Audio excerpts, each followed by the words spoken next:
আপনারা জানেন নবী করিম সাল্লাল্লাহু আলাইহি ওয়াসাল্লাম কি বলেছেন?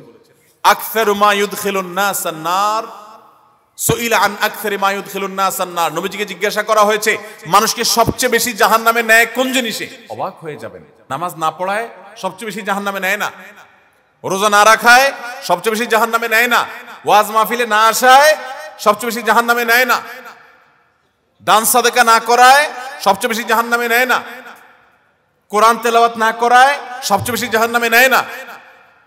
তাহলে কিসে সবচেয়ে বেশি জাহান্নামে নেয় মানুষকে? সুইলা রাসূলুল্লাহ সাল্লাল্লাহু আলাইহি সাল্লাম আন আকসারি মা ইউদখিলুন নাস আন-নার, মানুষকে সবচেয়ে বেশি জাহান্নামে নেয় কোন জিনিসে জিজ্ঞাসা করা হয়েছে। নবীজি বলেছেন দুই জিনিসে, আল ফামু ওয়াল ফারাজ, মানুষের জিহ্বা, মুখ এবং লজ্জাস্থান, এই দুইটা অঙ্গ মানুষকে সবচেয়ে বেশি জাহান্নামে নিয়ে যাবে। সবচেয়ে বেশি জাহান্নামে নিবে এই দুইটা অঙ্গ। নামাজ পড়ে, দাঁড়িয়েও আছে, কিন্তু ফেসবুকে তলে তলে জেনা করে, চ্যাট করে, এটা তো জেনা। মানে সে কারোর প্রতি আসক্ত, হারাম রিলেশন হয়ে গেছে, এটা মহামারীর আকার ধারণ করে। সবচেয়ে বেশি মানুষ জাহান্নামে যাবে এই পাপের কারণে, অপরাধের কারণে। জাহান্নামে যাবেন সেটা তো আখেরাতে, দুনিয়া আপনার জীবন্ত জাহান্নাম হবে এই হারাম রিলেশনের কারণে। আমি ভালো করে সব জায়গায় বলি, নিশ্চিত করে জেনে রাখেন, হারাম রিলেশন করবেন, আপনার দাম্পত্য জীবনে সুখকে আল্লাহ তাআলা হালাল রাখবেন না, এটা আপনার জন্য হারাম হয়ে যাবে।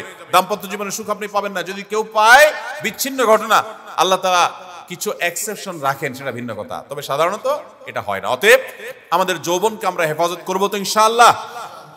আসহাবে কাফের যুবকদের মতো আমরা আমাদের যৌবনকে হেফাজত করার জন্য সংগ্রাম করব, সংকল্প করব।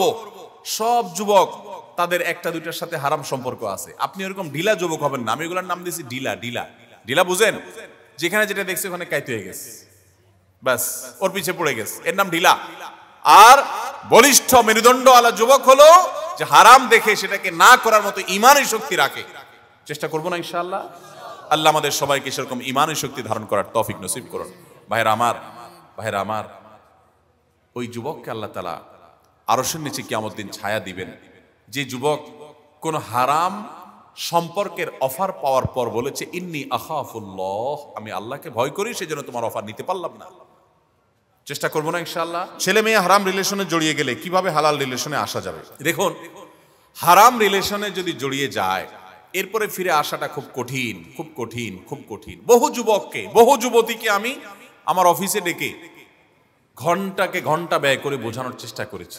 একটা সময় মানুষ, বয়সের একটা পাগলামো আছে, আল জুনুন ফুনুন, এই বয়সের পাগলামোটা যখন শুরু হয়, মানুষ কিছু মানতে রাজি না, শুনতে কিছু রাজি না।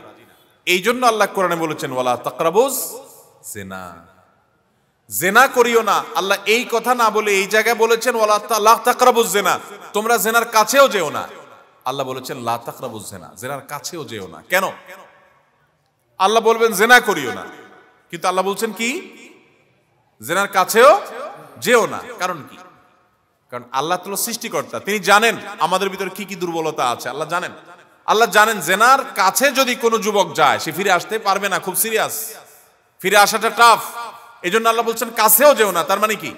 একটা মেয়ের আইডি দেখছেন ফেসবুকে, আমি এমন একটা ঘটনা জানি, মেয়ের বাবা এসে বলছেন আমাকে খুব আফসোস করে, বললেন হুজুর, আমার মেয়ে ছোট মানুষ, কোন এক ছেলের পোস্টে না জানে কমেন্টে ফেসবুকে জাস্ট সে লাইক করেছে, লাইক বাটনে প্রেস করেছে, জাস্ট এতটুকু লাইক রিয়েক্ট করেছে। এরপরে ওই ছেলে আমার কমেন্টে লাইক দিল মেয়ে আইডি থেকে। মেয়েটা কে? শুরু করলো তাকে খুঁজে বের করা। একটা পর্যায়ে কনভিন্স করে মেয়েকে বাগায় নিয়ে বিয়ে শাদী করে শেষ। বাপমা জানেন না, আফসোসের কথা ভাই, হাসার কথা না। মানে একটা লাইকে শুধুমাত্র লাইক বাটনে প্রেস করে সেটা কতদূর পর্যন্ত গেছে। আমরা অনেকে, আমাদের সমাজে এক শ্রেণীর সুশীল আসে, সুশীল, এই সুশীল ভাইরা তারা দেখবেন বলে যে না, এই হুজুরগুলার সবগুলার মনটাই নষ্ট, এই বেটাগুলার মনটাই খারাপ। তারা বলে মেয়ের দিকে তাকালে নাকি খারাপ চিন্তা আসে। কেন খারাপ চিন্তা আসবে? এরকম ফেরেশতা সুলভ কিছু সুশীল আছে না নাই আমাদের সমাজে? ওনাদের মনে কোনো খারাপ চিন্তা আসে, ওনাদের মনটা খুব পবিত্র, মনের ভিতরে কোনো খারাপ জিনিস আসে না। চিন্তা করেন ভাইরা আমার, যে বলে যে আমার মনে এরকম খারাপ কোনো চিন্তা আসে না, এই বেটা হয় মিথ্যাবাদী আর নয় ধ্বজভঙ্গ, দুইটার একটা। হয় তার অসুস্থতা আছে, আর না হলে কি আল্লাহ সৃষ্টি করেছেন এভাবে যে আকর্ষণ হবে। তোমার আকর্ষণ না হলে বুঝতে হবে তোমার সমস্যা আছে, ডাক্তার দেখাও।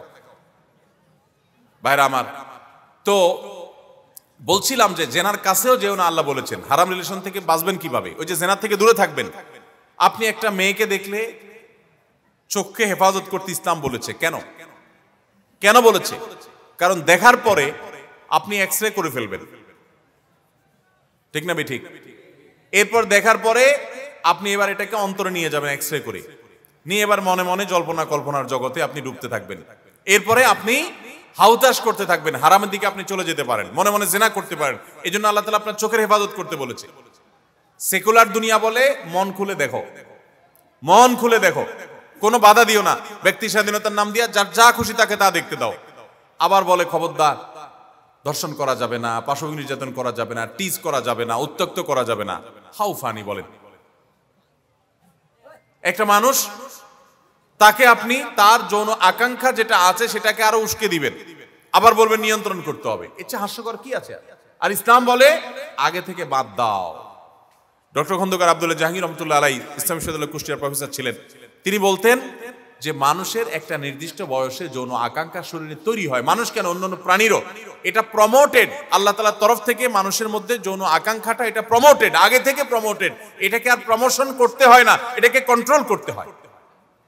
একটা চলন্ত গাড়ি এমনি গতি আছে, আবার যদি আপনি পিছন থেকে ধাক্কা দেন অ্যাক্সিডেন্ট করবে। ঠিক তাই হচ্ছে আজকে যুবকদের মধ্যে। একটা বয়সে এমনি আকাঙ্ক্ষা আছে, আরো বিভিন্ন রকমের বিজ্ঞাপনের নামে, বিনোদনের নামে, খেলাধুলার নামে, নাটকের নামে, সিনেমার নামে, আপনার নোবেল উপন্যাসের নামে, বিভিন্ন নামে শুধুমাত্র যুবকদের যৌন আকাঙ্ক্ষাকে আরো জাগিয়ে তোলা হচ্ছে ব্যক্তি স্বাধীনতার নাম দিয়ে। এরপর বলা হচ্ছে কি, খবরদার তোমরা নিজেদেরকে নিয়ন্ত্রণ করো।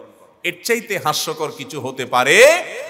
পৃথিবীতে এমন একটা দেশ দেখাতে পারবেন না, ইউরোপ আমেরিকা, যাদেরকে আমরা আমাদের গুরু মনে করি, যাদেরকে মনে করি তারা আমাদের মানবতার সবক দেয়, যাদেরকে আমরা মনে করি তারা আমাদের চাইতে শিক্ষিত, উন্নত, ভদ্র, মার্জিত, সভ্য, অনেক কিছু। সে সমস্ত দেশে কি নারীরা সব সেভ হয়ে গেছে? পাশবিক নির্যাতন হয় না, বরং পাশবিক নির্যাতনের যে রেশিও আপনি খুঁজে দেখেন, জরিপ তালাশ করে দেখেন, গুগলে গিয়ে সার্চ দিয়ে দেখেন, দেখবেন সেই সমস্ত দেশগুলোর তালিকা সবচেয়ে উপরে। আলহামদুলিল্লাহ, যেই দেশে পর্দা, পুশিদা এবং আল্লাহর বিধান যতটুকু মানা হয় তুলনামূলকভাবে, সেখানে পাশবিক নির্যাতনের হার তত কম, কারণ আল্লাহ তাআলা সিস্টেমটাই এটা। অতএব আমাদের যুবক যুবতী ভাইদেরকে বলবো, হারাম রিলেশন থেকে বাঁচতে হলে হারাম থেকে, জেনার থেকে আগে থেকে দূরে সরতে হবে। আপনি জেনা থেকে যদি দূরে না সরেন, তাহলে হারাম থেকে বাঁচতে পারবেন না। আপনার মেয়ের আইডি দেখে আপনি তার আইডিতে গিয়ে অযথা বেহুদা কোনো কাজ নাই, ইনবক্সে গিয়ে বললেন হাই, হাইয়ের পরে দেখবেন আপনি আর নাই, কারণ আপনার ইমান শেষ হয়ে যাবে। আপনি দিলেন হাই, সে চিন্তা করবে ব্যাপার কি হাই দিল। আবার তারেও যদি শয়তানে পায়, সে হয়তো বলবে হ্যাঁ হাই। এবার হয়তো প্রথমে জিজ্ঞেস করবেন যে বাড়ি কোথায়, কি খাইছেন, কি পড়েন, এই বেহুদা আলাপ দিয়ে শুরু হবে। এরপর আস্তে আস্তে আস্তে শয়তান যে কোথায় নামায় নিয়ে যাবে আপনি টেরও পাবেন না। যুবক ভাইয়েরা, হাসির কথা না, আল্লাহ রাব্বুল আলামিন জিনাত কাছেও যেতে নিষেধ করেছেন, কারণ কাছে গেলে আপনি পতিত হয়ে ধ্বংস হয়ে যাবেন। একটা সময় রিয়েলাইজ করতে পারবেন, তখন আর আফসোস করে কাজ হবে না। এজন্য আমরা জিনা থেকে দূরে থাকার চেষ্টা করব তো ইনশাআল্লাহ। ইমানদার যুবক যুবতীদের জন্য এই যুগে সবচেয়ে বড় ফিতনার জায়গা হলো এটা। এজন্য বাবা মাদের উপরে ফরজ, ভালো করে শুনে রাখেন অভিভাবক, আপনাদের উপরে ফরজ হলো ছেলে মেয়ে উপযুক্ত হলে বিয়ে দিতে দেরি করবেন, পায়ে দাঁড়ানোর নাম দিয়া পোলাটারে বুড়া বানাবেন, মেয়েটারে বুড়ি বানাবেন। যত জেনা সে করবে, এই যতগুলারে হাই হাই দিবে ইনবক্সে গিয়া আর এই অপকর্ম করবে, সেই গুনাহ তো তাকে ভোগ করতেই হবে। আপনি মা হিসেবে, বাবা হিসেবে আপনাকেও ভোগ করতে হবে, কারণ আপনি তাকে জিনার হাত থেকে বাঁচাবার জন্য ন্যূনতম উদ্যোগ গ্রহণ করেন নাই। আল্লাহ আমাদের যুবক যুবতীদের চরিত্র হেফাজত করার তৌফিক দান করুন। যুবক বন্ধুদেরকে, যুবতীদেরকে আমরা বলতে চাই, মুসলমান হিসাবে নিজের চরিত্রকে হেফাজত করুন। আপনারা জানেন